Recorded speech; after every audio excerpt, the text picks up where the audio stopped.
Ναι, αγαπητές φίλες και αγαπητοί φίλοι, να τολμάμε να τις λέμε τις λέξεις. Να αξιοποιούμε το φορτίο και την περιραίουσα ατμόσφαιρα που φτιάχνουν κάθε φορά που προφέρουμε τις λέξεις. Να τις τολμάμε τις λέξεις που μιλούν για τη γλύκα, για την τρυφερότητα, την αγάπη, τον έρωτα, τον πόθο, αλλά και τον φόβο, την ανησυχία, την εγκατάλειψη ή τον χωρισμό ή την απώλεια, την απόρριψη, την πίκρα και τον παράπονο. Όλες αυτές οι λέξεις είναι φορτωμένες με βαθιές βοηθητικές γραμμές που φτιάχνουν τον εαυτό μας. Τα συναισθήματά μας λένε ότι φαίνονται στα μάτια μας. Μπορεί να συμβαίνει αυτό κάποτε, αλλά με τις λέξεις τα συναισθήματα παίρνουν όγκο και δύναμη. Γι' αυτό λοιπόν να μην τσιγκουνευόμαστε, να τολμάμε να τις λέμε τις λέξεις. Αυτό έκανε και η Αναστασία Καραβλάκη. Στην ποιητική της συλλογή παλιά κρυστάλλινα πονήρια πήρε τις λέξεις, διάλεξε από τον ατέλειωτο θησαυρό της ελληνικής γλώσσας και δημιούργησε 35 ποίηματα. Από αυτά η θεατροποιητική ομάδα του Συλλόγου Λογίων επέλεξε και δούλεψε και θα σας παρουσιάσει απόψε 15 από αυτά, τα οποία έχουν μια ενότητα μεταξύ τους. Σας ευχαριστούμε θερμά που είστε απόψε μαζί μας και σας καλούμε να απολαύσετε αυτή την παράσταση. Μας τιμούν με την παρουσία τους, πέρα από τους αγαπημένους φίλους που είναι εδώ και τους χαιρετήσαμε στην είσοδο, ο κύριος Δήμαρχος Ωρεοκάστρου, ο Παντελής Τσακύρης, η κυρία Χρυσάνθη Κύρδρολη, που είναι ταμεία της εταιρείας Αλτσχάιμερ και συγγενών διαταραχών, η ποιήτρια Φανία Αθανασιάδου, η αντιδήμαρχος κοινωνικής πολιτικής του Δήμου μας, η κυρία Λάμπρα, ο πρόεδρος του τοπικού Ωρεοκάστρου, ο κύριος Πολίτης Βασίλης, ο δημοτικός σύμβουλος, κύριος αντιδήμαρχος, ο Πολεοδομίας μάλιστα, ο Βαγγέλης ο Καντατζής, ο υποψήφιος δήμαρχος Ωρεοκάστρου, ο κύριος Πέτρος Σατανιά, η πρόεδρος της Αρίστης, κυρία Άννα Ραφαηλίδου, η πρόεδρος του Συλλόγου Ποντίων, κυρία Γεωργία Πετρίδου, η πρόεδρος της Ελπίνας, κυρία Άννα Πολέμα. Μαζί, συνάδελφοι, καθηγητές και δάσκαλοι από την εκπαίδευση του Ωρεοκάστρου, όλοι μαζί ελπίζω να ευχαριστηθείτε την παράσταση με δύο μικρές παρατηρήσεις. Να μην χειροκροτήσετε όταν θα φαίνεται πιθανό ότι τελειώνει κάτι, γιατί δεν τελειώνει, είναι μία συνέχεια, και αυτό το ζητούν τα μέλη της θεατρικής ομάδας, και εξασφαλίστε ότι το κινητό σας δεν θα διακόψει την παράσταση. Σας ευχαριστούμε πολύ.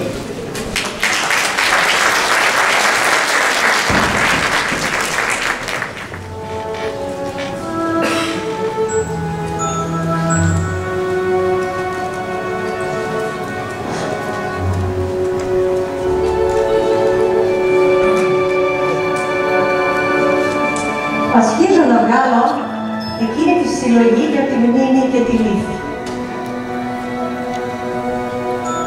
Και ανάμεσα στα χρόνια της μεσολάβησης, όλο και αδυνατή η μνήμη. Πόσα και πόσα κράτησε στο άρμα της. Αδυνατό δεν κρατήσω. Από πού το ξέρω αυτό? Από ποιο context? Από την παιδικότητα, τα κατηχητικά? Όχι. Δεν ζεστήκανε πια τόσα χρόνια. Από τον έρωτα. Και ναι και όχι. Απρόβλεπτος ο έρωτας. Για πάντα, πάντα και για πάντα. Ποιον θα θρέψει, ποιον θα θάψει, αδυνατό να συγκρατήσω.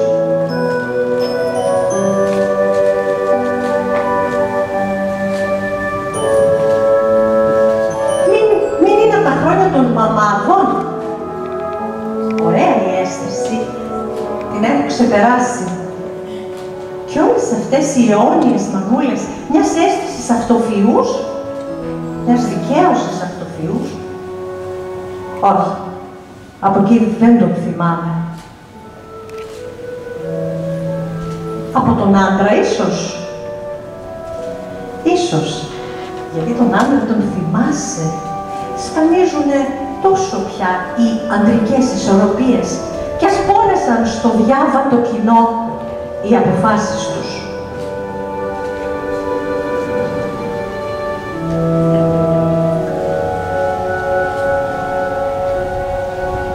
Από πού τον θυμάμαι αυτό?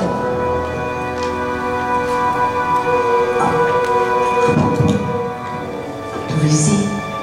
Ναι, γιατί ό,τι από το σώμα πέρασε, εκείνο πάντα εσαεί και αυλεπεί, έρχεται και ξανάρχεται. Ναι, ναι, αυτό με 1000 χέρια. Φοβάμαι όμως, μη μου θυμίζει κάποιον που έχει πεθάνει. Και εκεί, εδώ, αδυνατή η μνήμη, κυλήθη όποιο καθήκον καν συντελεί εδώ σηκώνει τα χέρια. Μαζί και ανάκατα, το ίδιο σκληρά, αλέφη. Νεκρούς, με ζωντανούς, κατά σάρκα. Δεν ξέρω καθόλου αν είναι τυχαίο.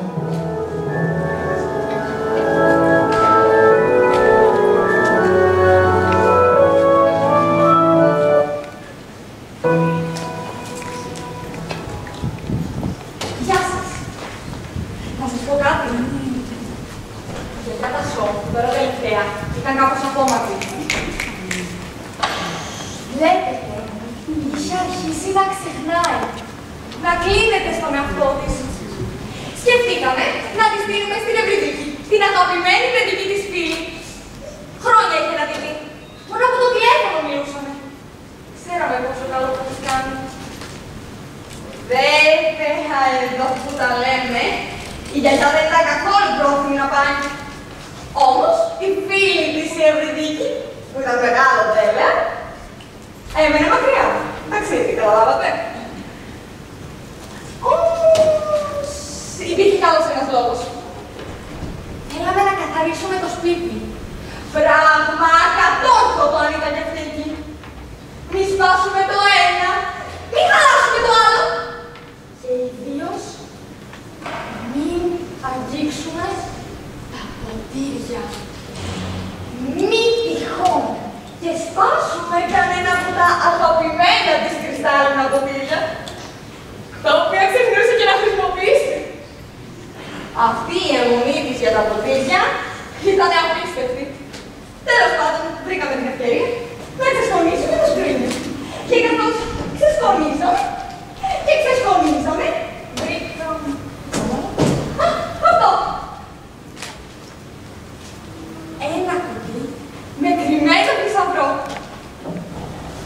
Ποίηματα. Είναι μια συλλογή με ποίηματα. Ναι, ναι, ναι. Αυτά πρέπει να είναι της γιαγιάς. Σαν άλλο νου να είναι άλλωστε. Όμως, έγραφε η γιαγιά ποίηματα. Ναι. Κανένας δεν το ήξερε και κανένας δεν το φανταζόταν φυσικά. Και όχι μόνο αυτό. Μέσα σε αυτό το κουτί βρήκαμε και κάτι άλλο. Ένα σημείωμα. Τα ποίηματα αυτά αφορούσαν διάφορες περιόδους της ζωής της. Τα έγραφε έτσι, σαν αναλαβή. Και τα καταχώνιαζε στο σκρίνιο για να μην τα πει κανένα. Και σας ακούω να ρωτάτε γιατί το έκανε αυτό. Φυσικά για να θυμάται. Για να μην ξεχνάει τις στιγμές της. Μιας και έχει αρχίσει να ξεχνάει και να αμφιβάλλει για πάρα πολλά πράγματα. Αν κάτι το είχε ζήσει, αν κάτι δεν το είχε ζήσει, αν είχε ξεγεί στα αλήθεια ή το είχε δει σαν όνειρο στο βίβλο της. Ακόμη έγραφε για τη μεγάλη της αγάπη για το θέατρο. Για το πώς θα ήθελε τα ποίηματα αυτά να παρουσιαστούν στο κοινό με θεατρικό τρόπο. Και να τους περάσουν απλά. Και μέσα από το συναίσθημα. Γι' αυτό το λόγο και εμείς εμπνευστήκαμε. Κάναμε αυτή την γρήγορη φιλική και οικογενειακή συνάντηση. Και μετά από 3 μήνες προετοιμασίας,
συρτάρια.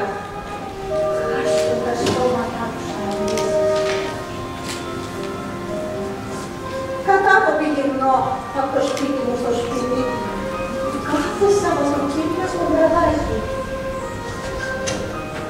Ψηλά στη μαξιλάρα τα πρισμένα πόδια.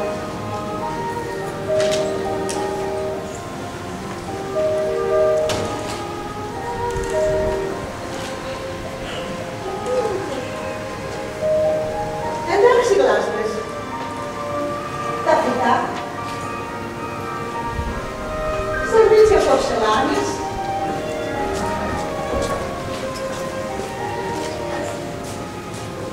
Κρυστάλλινα ποτήρια στη σειρά. Σεταρισμένα μιας κρίσης άγνωστης ρεαλιστικά. Των ημερών όλα πήγαιναν ρολόι.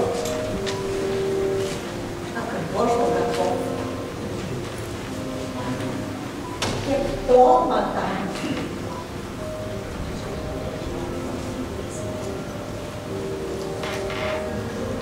Πτώματα από ζώα. Φουντωτά στην πλάτη. Χρόνια πολλά! Χρόνια πολλά και του χρόνου!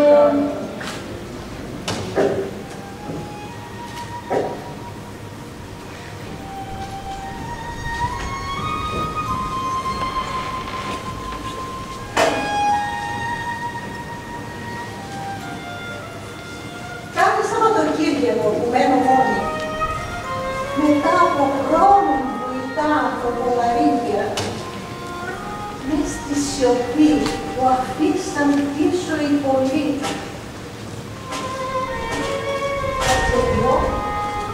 τακτοποιώ και τελειώμο δεν έχει.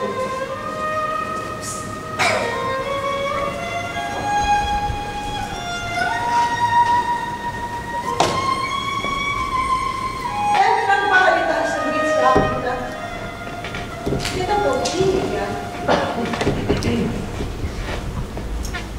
Τόσα δακτυλικά αποτυπώματα, τόσες ανάσες, πυρά που εκτοξεύτηκαν στο ίδιο τραπέζι της προσκλήσεώς μου. Αν ήξερα ότι χρόνια μετά δεν καθαρίζουν τα αποτυπώματα, μαχώνουν παντού στις πιο απούδερες, νόμιζα, γωνιές. Τόσους πολλούς στη ζωή μου δεν θα στριμωχνά.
σκάλια σφραγίζω κουτάκια.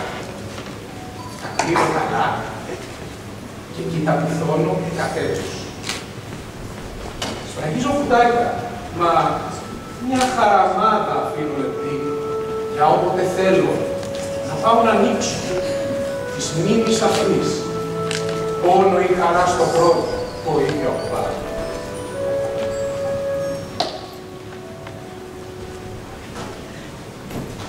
Εσείς, που στη βάζετε κορμιά, παραλίες, γυμνές, ο ένας δίπλα στον άλλο, τα δικά σας κουτάκια μαζί σας τα πήρατε.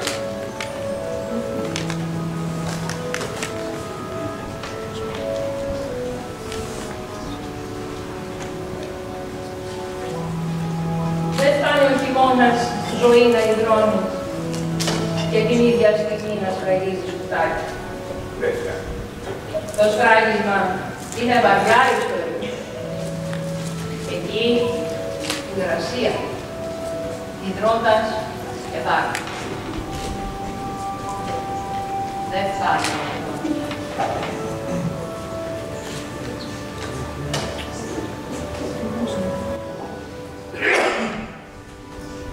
Αν δίχως κουτάκια εσείς λειτουργείτε και με τα όνειρα μνήμες, γερόντια ή βρέφη δεν ασχολείστε, αν είστε καλύτερα, να πείτε και εμάς, τους σχολάρες.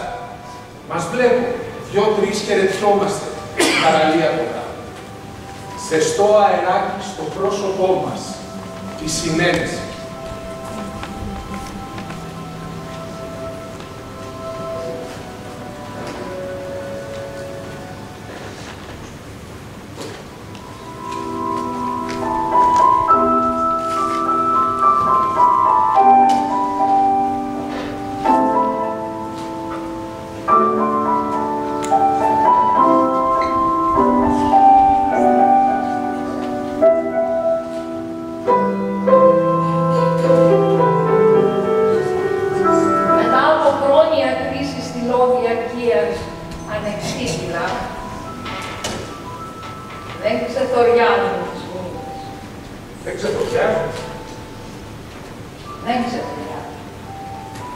Λαχτάρισα ξανά τα μολύβια.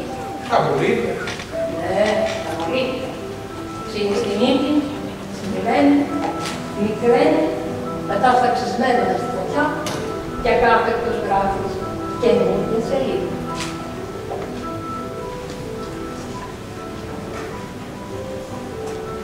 Λαχτάρισα ξανά τα μολύβια. Τα μολύβια. Τα σβήνεις αμέσως. Ξεχνάς που και προφοράς. Ναι, προφοράς.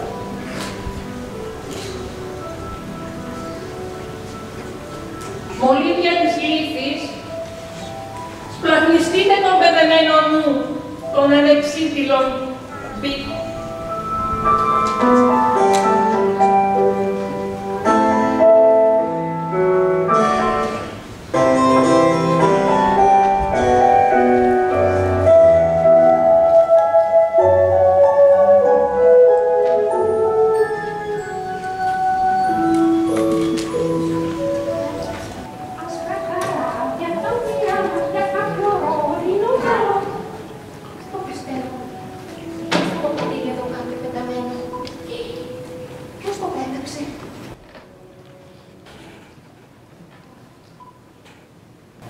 Αγέρα στα πανιά μας τις στιγμές. Οι θύμησες κατά. Πώς χονδροχτυπιούνται, Θεέ μου, πια θα πρωτοσφυρίξει. Ούρια και πρόσωπο ταχώ. Να ξανακουστεί η εντολή. Στεντόρια να τρυπάει το ορίζοντα. Ως τα καράβια το μοιράζω για κάποιο ρόλι, ως τα καράβια το μοιράζω.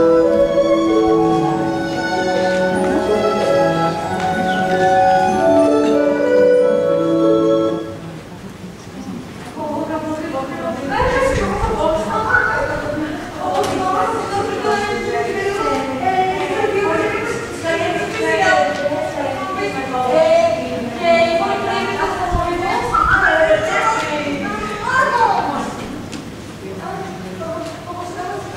Μάρκο. Ναι.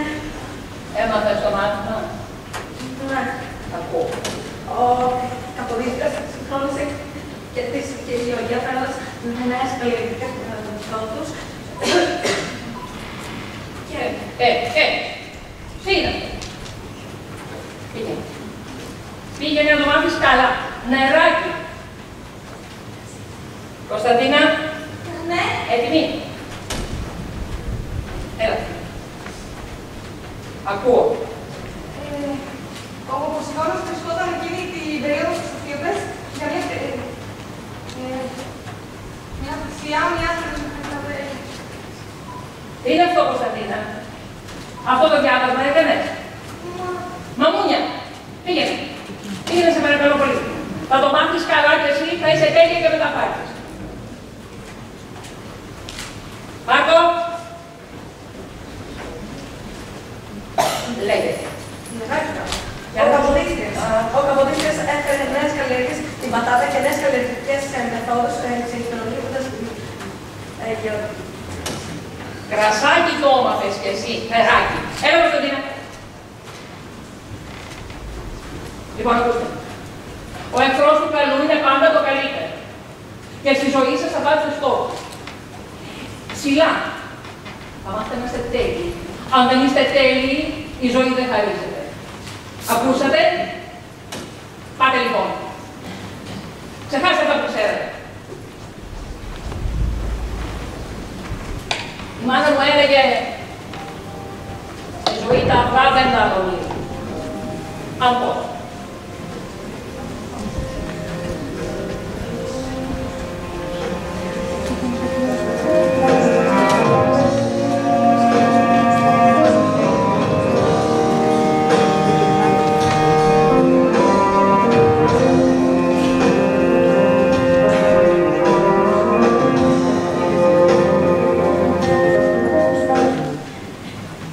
Κωνσταντίνα, έτοιμος ο καφές? Έρχομαι, Μαρκό, έρχομαι.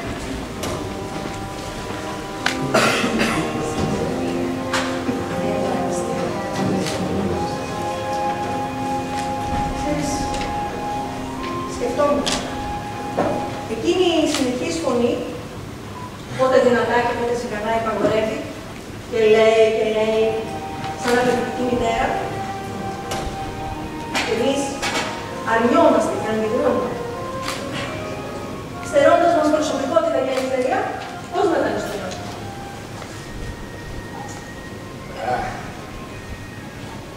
Σαν κλείνει η πόρτα και ανάβουμε τσιγάρα.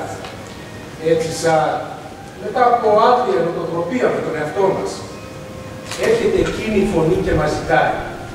Κάνε αυτό και μη φοβάσαι. Τώρα προχώρα και αν χάσεις τι. Τόσοι και τόσοι πλανημένοι κι άλλος έρχεται. Δεν θα τα χάσεις στο καζίνο στα ζάρια, ούτε δεν μπαίνει καταφύγεις να σαπίσω. Πιάσε τον κι αυτόν και ρίξε τον στην πλάτη. Ωραία είναι η στόχη. Και το βαρύ φορτίο του σώνει σε φωτώνες και το βλέπεις να αγκαλίζει και να ζυγίζει τετραπλάσιο σε μεσάχτη η εμπειρία που σου γεύσε τη ζωή ταξίδι. Χαλάλινες. Χαλάλινες. Μα η φωνή δεν ησυχάζει. Κάτι άλλο παγιλιάζει στο μάτι. Εσύ, μια συντροφία συμφορτασμένη με το τσιγάρο ανάμεσα στα χείλη. Αχ, μάνα, και από τον τάφο σου με συντονίζεις. Και από μόνος μου δεν δέχεσαι να πορευτώ. Άσε με λίγο να χαριστείς τα αλήθεια εκεί που είσαι. Αχ, μάνα. Μένωσες βαθιά στο στόχο. Κι αυτός, ασάλευτος και ριζωμένος από παιδί, πώς να το κόψω, να τον λυγίσω έστω. Μόνο υποκείτω στη θέλησή σου τη θεϊκή. Ας το δω, Κωνσταντίνα. Πάμε.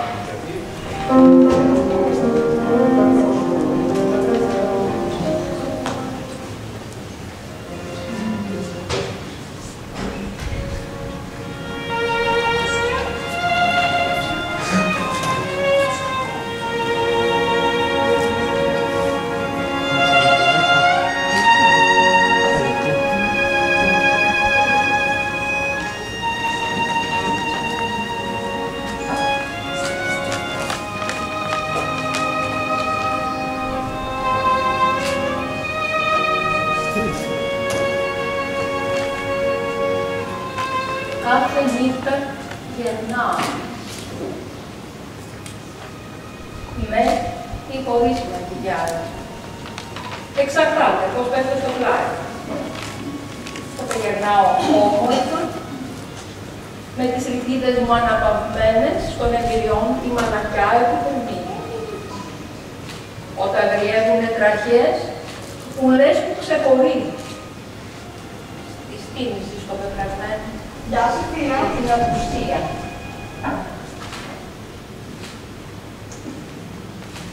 Κάθε νύχτα γερνάω. Μέραστη βρέφω στον κόρφο ή χωρίς. Πρέπει να φύγουμε, ναι. Πάμε. Τα λέτε τώρα!